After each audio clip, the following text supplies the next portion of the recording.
விடிய கால கல்யாணம்லாம் அநியாயம் சார். 6-7 முகூர்த்தம்லாம். ஏன்னா கல்யாணம் பண்ணுறவனுக்கு தான் அந்த கஷ்டம் தெரியும். வெறும் டிஃபனோட அமைச்சிடலான்னு. 6-7 செங்கல்பேட்டில் கல்யாணங்க. நான் ராயப்பேட்டையில் சென்னையில் இருக்கேன். நான் காரில் போகிறதுக்கு 1 ஹவர் ஆகும். அப்போ 6 மணினா நான் 5 மணிக்கு கிளம்பணும். 5 மணினா நான் 4 மணிக்கு எழுந்துக்கணும்.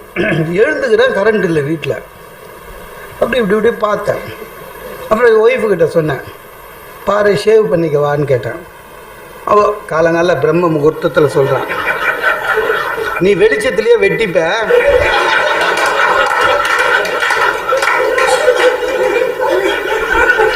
பிரம்ம முகூர்த்தத்தில் வெளிச்சத்திலே வெட்டிப்ப, நீங்கள் என்ன கல்யாணமாக பண்ணிக்க போகிறீங்க, பார்க்க தானே போகிறீங்க. எங்கள் அப்பா எடுத்து கொடுத்த ஷர்ட்டு நான் பக்குனாச்சு. நான் அதை ஒழிச்சு வச்சுருந்தேங்க. கரண்ட்டில் கண்ணு தெரியல, கரண்ட் இல்லைன்னு அவள் எடுத்துட்டா. இந்த ஷர்ட்டை போட்டுவான்னு. ஐயோ வேண்டாத தெய்வம் இல்லை. எங்கள் மாமனார் அதை வந்து டெல்லியிலேருந்து வாங்கிட்டு வந்தார். அது வாங்கி வரும்போது எங்கள் மாமனார் டெல்லி போனார். எம்பி நினச்சிடாதீங்க. அவங்க கம்பெனியில் இந்த வருஷத்துக்கு ஒரு வாட்டி போக்குவரத்துக்கு காசு தருவானுங்கள்ல, அதுக்காக டெல்லிக்கு போனார்.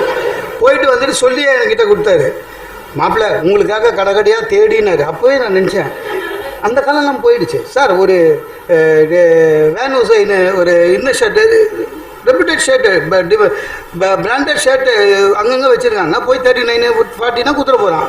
இவர் எதுக்கு தேடினாருன்னு. அதான் ஷோரூம் எங்கேயும் போல் அந்த பாலிகா பஜார் பிளாட்ஃபார்ம் இருக்குல்லங்க, அங்கே தேடி ஒரு சின்ன பையன் போகிற ட்ரெஸ் எடுத்துன்னு வந்துட்டார்.